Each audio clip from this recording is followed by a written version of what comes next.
하나님의 통일 방법이라는 제목으로 말씀을 증거하겠습니다. 한반도의 아픔을 담고 있는 6.25 전쟁이 올해 2025년 발발 75주년을 맞이합니다.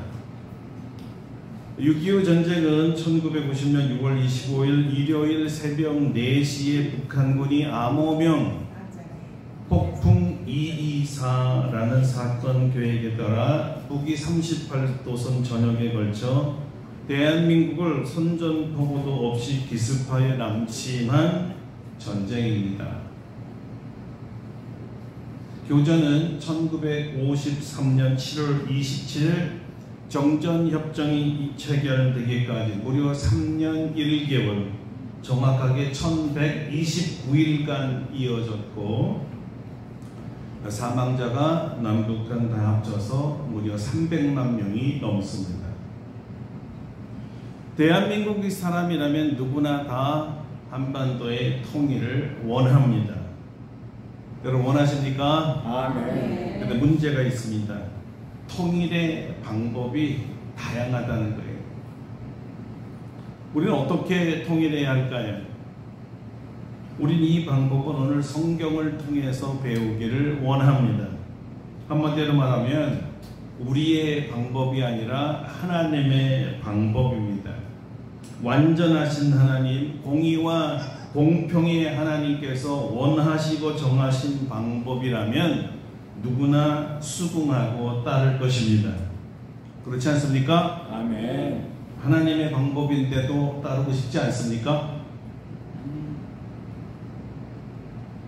요나서는 이스라엘 여로보암 2세 때 저작되었는데요. 학자들은 기원전 790년에서 750년 사이로 보고 있습니다. 이때 가장 이스라엘과 적대 관계에 있었던 나라는 북쪽의 아시리아라는 나라입니다. 아수르는 현재 우리가 지구상의 지도를 보면 이라크의 북쪽에 위치한 나라입니다. 당연히 이스라엘 사람이라면 아수르에 대해서 배타적 감정을 가지고 있었을 것입니다. 요나는 이 배타적인 선민의식이 누구보다 강했던 사람이라 아수르의 멸망을 원했던 선지자였습니다. 놀랍게도 요나가 믿고 기도하고 그리고 알고 있었던 하나님의 아수르에 대한 정책이 전혀 자기가 원하는 것과 달랐다는 것이죠. 우리가 아주 흔히 저지르기 쉬운 실수가 여기에 있습니다. 하나님의 생각을 배우고 하나님의 생각이 옳다 여기고 하나님의 뜻에 순종해야 하지만 내 생각과 하나님의 생각, 내 방법과 하나님의 방법이 다르면 우리는 하나님의 뜻에 순종하려 하지 않습니다.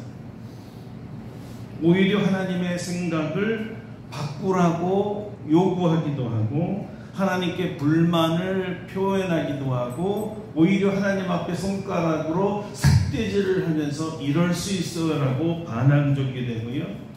더 심하면 적반하장으로 하나님을 나무라기까지 합니다. 여러분 하나님의 뜻을 몰라서가 아닙니다.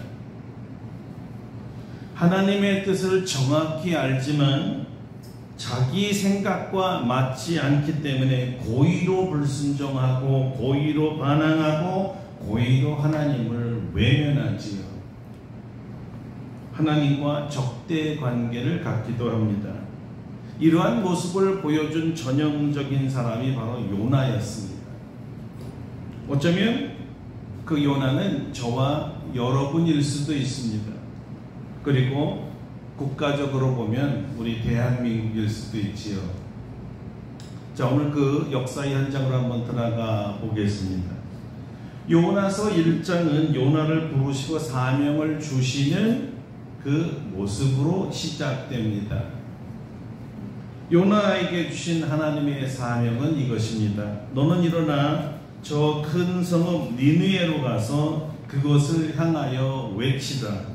그 악독이 내 앞에 상달되었음이니라. 여러분, 이게 누구의 명령입니까? 지금 누구에게 명령한 거죠? 하나님의 명령이고 요나 선지자에게 내린 명령이죠. 맞습니까? 그런데 요나가 하나님으로부터 이 명령을 받고 어떻게 했습니까? 성경이 이렇게 말합니다. 그러나 요나가 여호와의 얼굴을 피하려고 일어나 다시스로 도망하려 하여 욥바로 내려갔더니 마침 다시스로 간 배를 만난지라 여호와의 얼굴을 피하여 그들과 함께 다시스로 가려고 백삭을 주고 배에 올랐더라. 여기 우리가 주목해야 될 부분이 다름 아닌 여호와의 얼굴을 피하려라는 말입니다. 이 한 구절에서 무려 2번씩이나 반복해서 쓰고 있지요. 여호와의 얼굴을 피한다라는 말은 무슨 뜻입니까? 지금도 얼굴을 저하고 피하는 분들이 있지요. 저를 안 보고 있다 이 말이에요. 왜 그럴까요? 왜 얼굴을 안 보는 겁니까? 그런 뜻입니다. 이것이 긍정적인 예라는 뜻이었을까요? 우리는 고개를 들리면서 예 이렇게는 잘 안 하죠.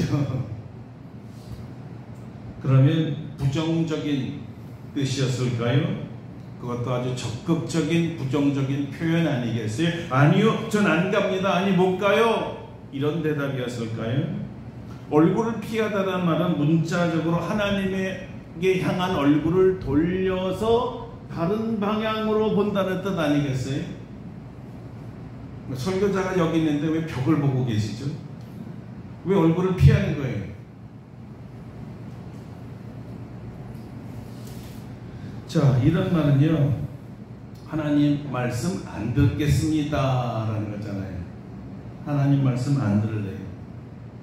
하나님 말씀 따르기 싫습니다. 따르지 않으렵니다. 전 따를 수 없어요 하고 절대 거절, 반대, 반항한다는 body language죠. 우리나라 말로는 몸짓 표현이에요. 몸으로 표현한 겁니다. 안 들을래요. 싫어요.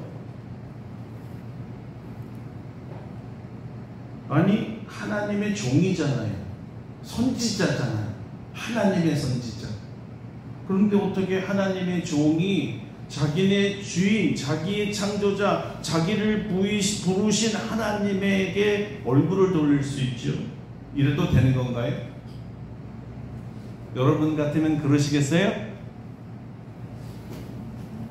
그런데 요나는 끝까지 노골적으로 불순종합니다. 얼굴을 돌리는 정도가 아닙니다. 아예 하나님이 가라고 하신 니느웨로 가지 아니하고 정반대의 방향인 다시스로 가는 배를 타버렸습니다. 괘씸하죠? 어떻게 이럴 수 있어요? 하나님이 명령했는데. 여러분이 잘 아시는 대로 바다에 큰 폭풍이 불고 결국 배가 전복될 위험에 빠집니다. 그 상황에 요나는 배 밑으로 쭉 내려가서 깊이 잠을 잤다는 거예요.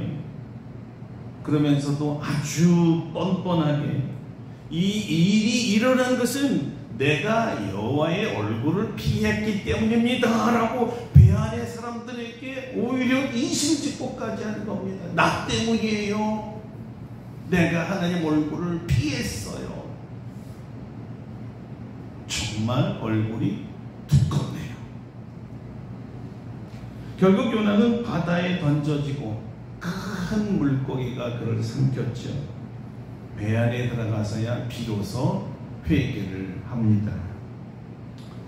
이런 것을 보면 요나라는 사람의 그 성격이 굉장히 강한 사람이었나 봐요. 하나님이 말해도 고집이 있어서 안 듣는 형이죠. 근데 이 와중에 기도를 했는데 그 기도 내용을 보니까 또 아주 괘씸한 내용이 또 있더라고요. 그래서 기도도 성격대로 하나 봐요. 자, 2장 4절 이하인데요. 내가 말하기를 내가 주의 목전에서 쫓겨났을지라도 다시 주의 성전을 바라보겠나이다 하였나이다. 여기 잘 보면 마리아 바른 말이지 쫓겨난 게 아니잖아요. 스스로 피해서 도망간 거지 어떻게 쫓겨난 겁니까? 근데 이 사람은 쫓겨났다고 표현을 하는 거예요. 자, 이런 걸 보면 요나는 정말 고집스럽고 정말 자기중심적인 신앙을 가진 사람이다. 다 자기 마음대로 해석을 해버리는 거예요. 자기가 볼 때 아니 내가 도망간 게 아니에요. 하나님이 나를 쫓아냈어요. 나는 쫓겨났다고요. 지금 이렇게 말하고 있는 거 맞아요? 쫓겨났습니까? 아주 특이한 사람이에요. 완전 자기중심적 사람이죠. 참 왜 이런 자기중심적 사고에 빠져있는 사람을 하나님의 종으로 불렀는지는 모르지만 하나님의 뜻과 정반대로만 해석하는 습관적 반항을 우리는 엿볼 수 있습니다. 이 사람은 굉장히 습관적이구나 이거. 그런데요, 이런 자라도 하나님이 쓰시려고 사실 회개 가치도 않는 회개인데 회개라고 인정해 주시고 받아주셔서 큰 물고기에서 토해내고 살리는 기적을 하나님이 일으키십니다. 이런 자도 하나님이 살려요. 큰 물고기 안에 들어가면 보통 위액으로 이제 소화가 되잖아요. 물고기 입장에서 분명히 위액으로 녹아서 없어져야 될 사람이었잖아요. 근데 녹지 않았다는 건 기적이죠. 또 3일을 그렇게 견뎠다는 건 더 큰 기적이죠.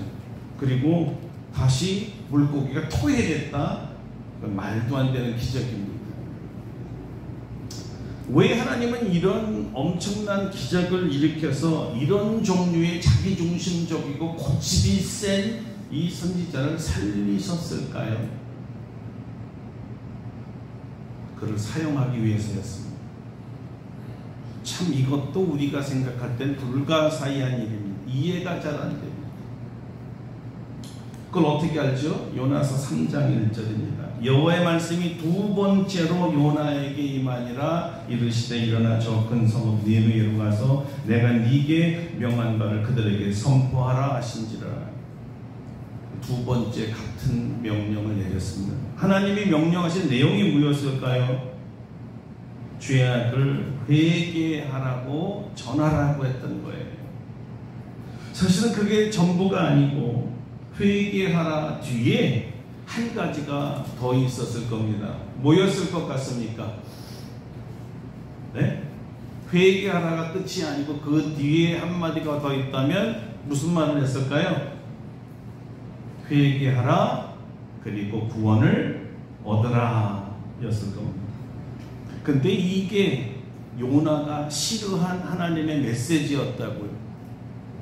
요나가 반항한 이유, 하나님이 명령했는데도 거절한 이유, 하나님의 얼굴을 피하여 도망간 이유였죠. 아주 결정적인 이유였습니다. 뭐였어요? 이방인, 이 아수르라는 원수들에게 회개하고 구원을 받게 하라고요? 아니 천만에요. 절대 안 갑니다. 아니 그것들은 싹 죽여도 성이 차지 않는데 아니 살리라고요? 회개를 전하라고요? 아니 구원을 전하라고요? 안 돼요. 주님 아시잖아요. 저것들이 얼마나 우리 백성들을 괴롭혔는지 주님 보셨잖아요. 아니 잘 아시는 분이 왜 그럴까? 안 돼요. 정 하나님이 원하시면 알아서 하세요. 다른 사람을 보내시든지 난 모르겠습니다.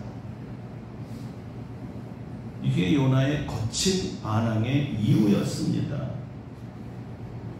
사실 역사를 보니까 아수르라는 민족처럼 잔인하게 이스라엘 백성을 학살하고 핍박하고 괴롭힌 나라가 없었어요. 비근한 예로 북쪽의 이스라엘은 이스라엘의 10부족이 모여서 만든 나라고 남유다는 2부족인데요. 이 아수르의 침공 때문에 10부족이 실종됩니다. 다 이산시켜버리고 아수르인과 혼합해서 결혼하게 만들어서 민족성을 말살시켜버리는 회개한 방식을 썼던 나라가 아수르거든요. 그리고 반항해서 말을 안 들으면 학살을 하는데 이 가죽을 벗겨서 죽였다 그래요. 머리서부터 발끝까지 짐승 잡듯이 가죽을 벗겨서 죽였으니 얼마나 잔인한 사람.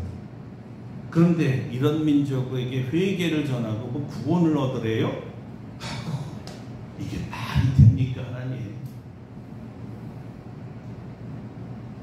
이런 명령을 2번씩이나 하시는 것은 자기에게 강요하신다고 요나는 생각한 거였어요. 큰 물고기 사건으로 아수르가 멸망하는 것을 보기 전에 자기가 먼저 죽을지도 모른다는 위협을 받고서야 겨우 순종하는 척하며 니느웨로 갔던 것입니다. 너희들의 악독을 하나님이 심판하신다 이렇게 외쳤을 거예요.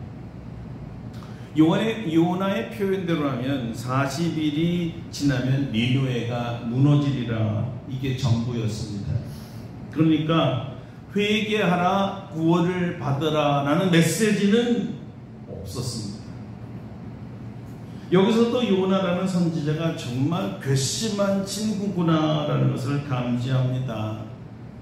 죽을 고비를 넘겨서 살려줬는데도 변한 것이 없어요. 그때뿐이었죠. 그는 여전히 똑같았습니다. 은혜를 받아도 변하지 않는 사람 비슷하죠? 그 성질 똑같죠? 비록 하나님의 메시지인 반쪽을 전하는 것처럼 보이지만 요나의 마음 한구석에는 이런 마음이 진심이었어요. 너희는 40일이 지나면 다 죽는다. 죽어야 해. 죽을 거야. 이런 거였어요. 하나님의 생각과 같았을까요?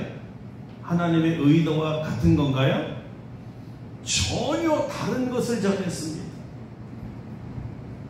누구의 이름으로 전했을까요? 여호와 하나님의 이름으로 거짓말을 선포한 거였어요. 그리고 여전히 그는 자기가 믿은 대로 하나님도 그럴 거라고 지금도 생각하고 있다는 거였어요. 그거를 위대한 착각이라고 하는 거죠. 신앙인 중에 절대적으로 옳다라고 생각하는 것 중에 거의 99%가 하나님과 다른 것이 사실입니다. 뒤돌아보니까 다 내 뜻이었어요. 하나님도 그러리라고 내가 생각하고 내가 그냥 믿은 게 너무 많은 거예요. 하나님이 그렇게 말씀하지 않으셨는데, 하나님이 그런 교회 가지고 계지 않으셨는데 내가 그러리라고 내가 상상하고 내가 판단하는 게 너무나 요즘 말로 하면 스스로 소설 쓴 거예요. 이 모습이 누구와 닮았다는 생각은 안 드세요? 회개 같지도 않는 회개를 회개라고 쳐주시고 복음 선포 같지도 않은 선포를 선포로 여겨주시면서 하나님은 하나님의 계획을 절대로 포기하지 아니하고 끝까지 하나님의 뜻을 따라 역사하고 계십니다. 하나님도 대단하시죠.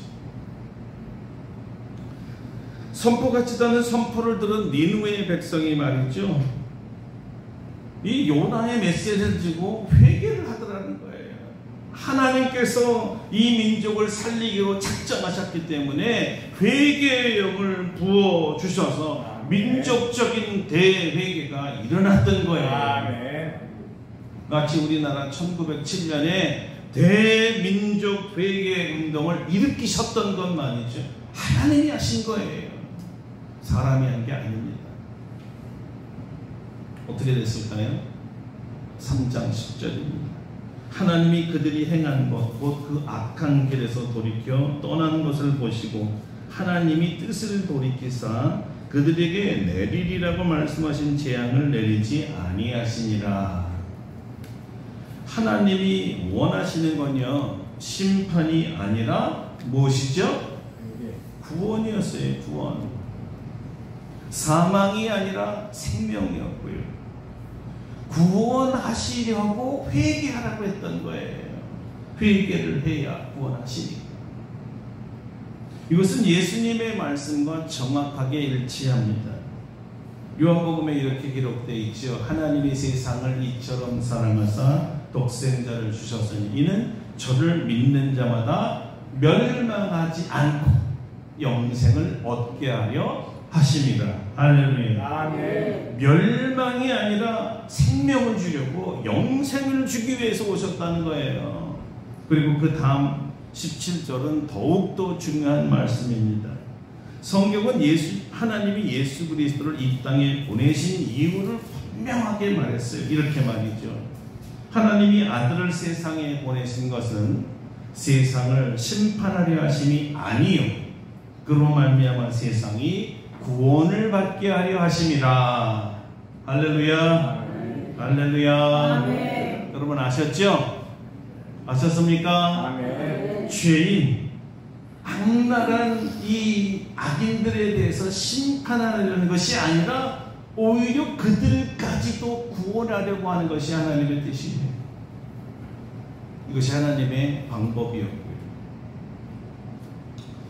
자, 이 하나님의 뜻을 모르는 소위 국지주의자들, 배타적 민족주의자들, 또는 오늘날의 유대의 시오니즘을 따르는 제2의 요나들, 이런 사람들은 요나와 똑같은 생각을 하게 됩니다. 원수 나라인 아수르는 멸망돼야 되고 이 지구상에서 없어져야 된다고 생각하는 거예요. 똑같이 생각하는 거예요. 우리를 괴롭히고 우리를 힘들게 말하는 나라는 없어져야 된다.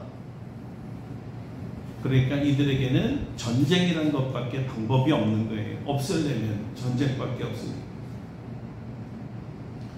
그리고 이 뜻은 자기들이 스스로 악을 심판하겠다는 뜻입니다.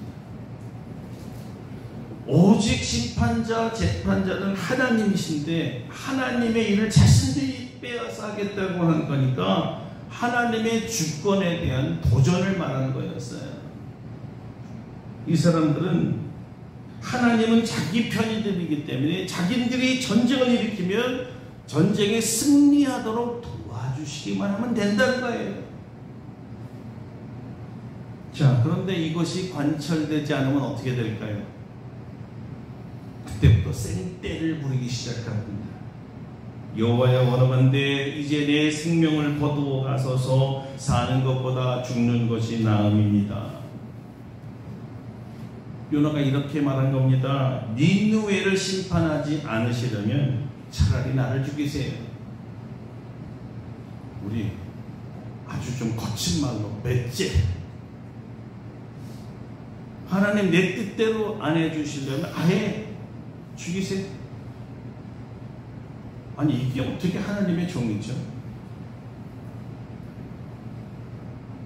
자, 하나님의 뜻과 선지자 요나의 뜻이 얼마나 다른가를 여러분 이제 좀 깨달으셨습니까? 하나님의 뜻은 죄인을 심판하는 것이 아니라 죄에서 회개하고 돌이켜 하나님을 믿어 구원을 받는 것이었어요. 자, 여러분 이것을 아시고 배우셨다면, 자, 우리 오늘 주제 어떻게 우리나라를 통일시키면 좋겠습니까? 여기에 대한 답이 너무 분명하다는 거예요. 어떻게 하나님이 하시길 원하세요? 그냥 또 싹 쓸어버릴까요? 하나님의 방법은 무엇일까? 무력 전쟁 아닙니다. 이 방법을 75년 전에 써봤는데 300명만 죽고 나라가 누적된 지 75년이 되었어요. 문제 해결이 아니죠. 아니면 미국이든 중국이든 강대국을 의존해서 자기 편향성에 맞는 나라 만들까요? 이거 옳습니까? 이것도 아닙니다. 우리나라의 통일은요, 하나님의 손에 달려 있습니다. 그러니까 여러분이 정말로 통일을 원한다면 오직 하나님께만 의존해야 합니다. 다른 인간적인 방법은 해도 안 돼요. 하나님이 원하시는 방법으로만 하나님이 통일시키기 때문입니다. 자, 먼저 그럼 우리는 어떻게 하면 됩니까? 하나님께서 우리나라를 하나님의 방법으로 통일시키는 제일 첫 번째 가장 중요한 방법이 하나님께 기도하는 거예요. 기도가 절대적인 방법입니다. 왜냐하면 기도라는 것은 하나님께 통일을 맡기는, 하나님의 뜻대로 맡기는 가장 중요한 표시이기 때문입니다. 그러므로 기도도 안 하면서 통일을 원한다는 것은 어불성설입니다. 아무리 사탕발림으로 듣기 좋은 말을 해도 본인이 하겠다고 하고 하나님께 기도하지 않는 사람 안 됩니다. 이 기도는 어떤 특정한 은사 받은 기도자들 한두 사람의 기도를 말하는 게 아닙니다. 그렇다고 소수의 정예 부대들, 기도 부대들이 기도를 하라는 것도 아닙니다. 적어도 요나서에 의하면, 성경에 의하면 니느웨 백성 모두가 회개했듯이 우리나라 전 교회, 전 성도들, 그리고 믿지 아니하는 대한민국 민족이라면, 대한민국 사람이라면 다 하나님께 기도해야 합니다. 니느웨 백성들처럼. 왜냐하면 이건 개인의 문제가 아니라 민족의 문제이기 때문에 그렇습니다. 지역적인 지방 문제 아닙니다. 정치적 이념 문제 아니에요. 국가적 문제죠. 우리나라에 다시 한번 1907년에 부어졌던 민족 회개 운동, 회개의 영이 부어지기를 간절히 소망합니다. 니느웨 백성이 나라 존망의 위기에서 회개의 복음을 듣고 신분 고하를 막론하고 회개했는데요. 그냥 회개도 아니고 금식 기도였습니다. 3일 동안의 금식 회개 기도를 드렸습니다. 사람만 금식한 것이 아닙니다. 살아있는 생물들, 동물들을 모두 금식시켰습니다. 음식을 안 먹는 게 아니라 물도 마시지 못하게 했습니다. 단식이죠. 금식을 40일 이상 할 수 있는 이유는 물을 먹기 때문인데, 물을 먹지 않는 상태에서 단식은 아무리 길어봐야 7일, 열흘, 생존력이 높은 사람이 15일이면 자연사합니다. 그런데 하나님께서 민족이 죽느냐 사느냐의 문제 풀이 방법을 바로 이 금식을 택하셨다는 거예요. 유일한 방법, 우리나라가 살 수 있는, 우리나라가 통일할 수 있는 유일한 방법이 금식 회개 기도입니다. 통일은 회개의 복음을 외쳐 한반도 모든 민족이 듣고 각자의 죄를 회개한 것부터 시작해야 합니다. 왜 아직도 우리나라가 통일되지 않았을까요? 기도하는 분들이 아주 소수입니다. 남이든 북이든 남녀노소를 막론하고 어떤 종교를 가졌던 무종교이든 살기 위한 금식기도, 통일을 위한 금식기도가 드려질 때 하나님이 역사하십니다. 이 회개의 통곡소리가 하나님의 귀에 도달될 때 우리는 통일이 눈앞에 있는 것을 알게 됩니다. 심판과 멸망의 기도 아닙니다. 우리가 기도할 때는 철저히 회개와 구원을 위한 기도이어야 합니다. 요나처럼 아수르가 멸망하기를 원합니다, 이렇게 기도하면 안 됩니다. 다시 말해 북한을 멸망시키소서, 북한의 지도자를 죽이소서, 하나님의 뜻과 맞지 않습니다. 우리는 남북한 최고 지도자들을 위해 기도해야 합니다. 왜냐하면 하나님의 뜻이 심판이 아니기 때문에 그렇습니다. 회개하고 구원받게 하는 거예요. 이 구원을 위해 예수 그리스도께서 오신 것이고, 이 죄를 해결하기 위해 자신이 죄를 지고 십자가에 죽으심으로 죄로부터 해방을 선포해 주고 우리를 구원해 주신 것입니다. 나의 것이요라고 시작되는 한 편지가 있습니다. 히틀러가 유대인 민족 전체를 숙청하려고 할 때 1939년 7월 23일 인도의 간디가 히틀러에게 보낸 편지입니다. 그가 제2차 세계대전을 일으키지 말아달라고 호소한 편지였습니다. 충격적인 것은 적어도 이 편지에서 간디가 히틀러를 부를 때 나의 벗이여라고 불렀다는 면이에요. 이 천하의 썩어 죽을 놈, 살인마, 이런 표현이 아니었어요. 나의 벗이여. 우리가 가지고 있는 관점과 사뭇 다르다는 것을 여러분 금방 느꼈을 것입니다. 어쨌든 그 편지의 내용은 이렇습니다. 나의 벗이여, 인류를 위해 당신에게 편지를 쓰도록 이전부터 지인들의 제안을 받아왔으나 나는 그런 요구들에 대해서 저항하고 있었습니다. 왜냐하면 내가 어떠한 편지를 드려도 적절한 방법이 아니라고 생각했기 때문입니다. 제가 여기에 말씀드리는 것은 타의가 있는 것이 아니라 어디까지나 저희 의견으로 호소하는 것입니다. 지금 세계는 당신이 인류를 무법 상태로 빠뜨리기 위한 전쟁을 회피할 수 있는 인물 가운데 유일한 사람인 것은 틀림없습니다. 당신에게 있어 헤아릴 수 없이 가치가 있을지는 모르겠지만 꼭 희생을 치러야 하나요? 희생을 치르지 않으면 안 될까요? 여기에 전쟁이라는 수단을 훌륭히 회피해온 한 인간의 호소에 귀를 기울여 주지 아니하시겠습니까? 당신에게 편지를 보내는 것이 실수를 범한 것이라면 어떤 방법이라도 용서를 빌고 싶습니다.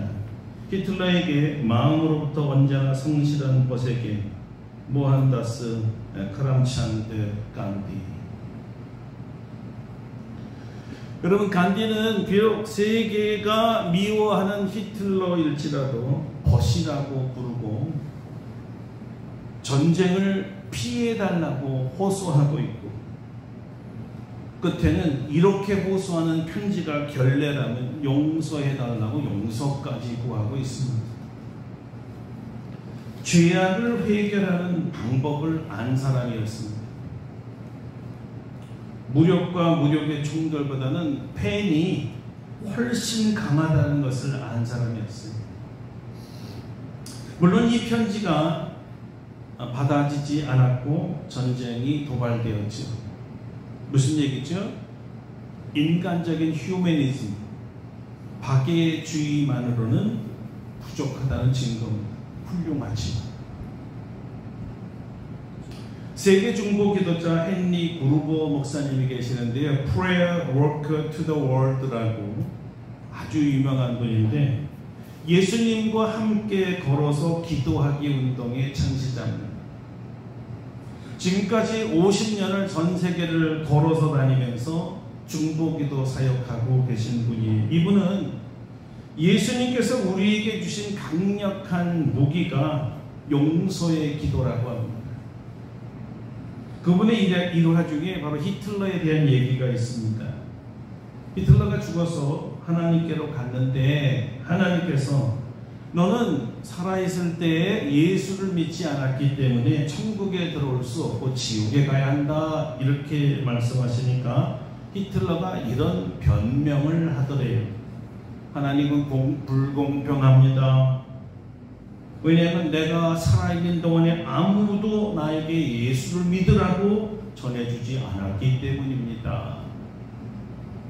이 말을 듣는 구르보 목사님이 처음으로 그때서부터 히틀러가 회심하도록, 회개하도록 기도하지 않았다는 것에 대해서 자신이 회개했대요. 나는 저 사람을 멸망시켜달라고만 기도했고 저런 자는 마땅히 지옥 가야 된다고 생각했는데 하나님의 생각은 나와 다르구나. 하나님은 히틀러 같은 죄인이라도 회개시켜서 구원시키기를 원한다는 사실을 처음 깨달았다는 거예요. 정말 하나님의 생각은 우리의 생각과 다릅니다. 너무 다릅니다. 하나님은 한 영혼이라도 구원하기 원하십니다. 비록 그가 히틀러 같을지라도. 여러분 이것을 아셔야 합니다.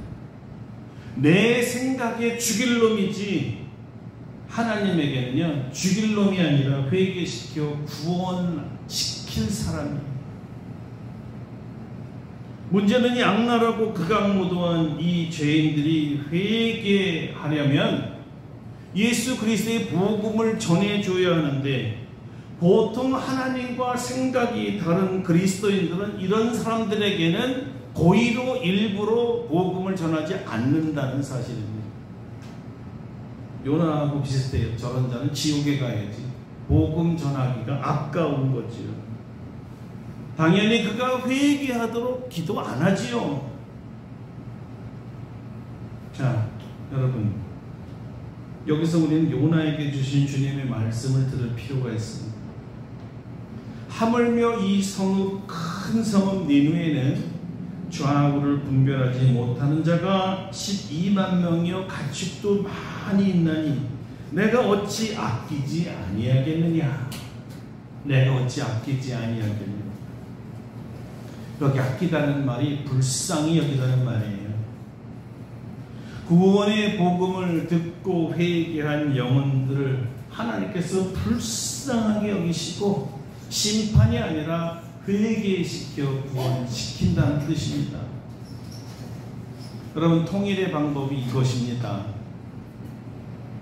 남북의 최고 지도자들이 회개하도록 우리가 기도하는 거예요.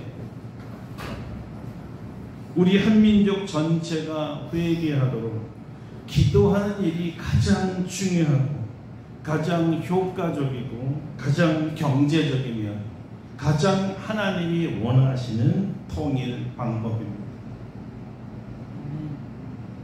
여러분이 정말 한반도의 통일을 원하신다면 기도하실 것입니다. 하나님이 역사하십니다. 아멘.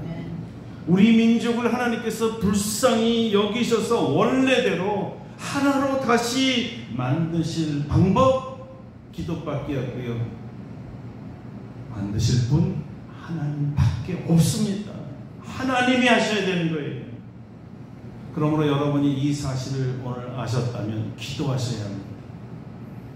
남북의 지도자들에게 구원의 복음을 전달할 기회를 달라고 기도하고 그들을 용서해 달라고 기도해야 합니다.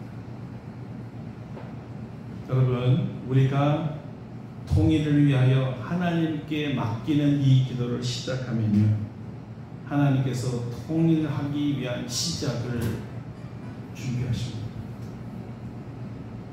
여러분, 통일이 눈앞에 있습니다. 그럼 믿고 기도합시다.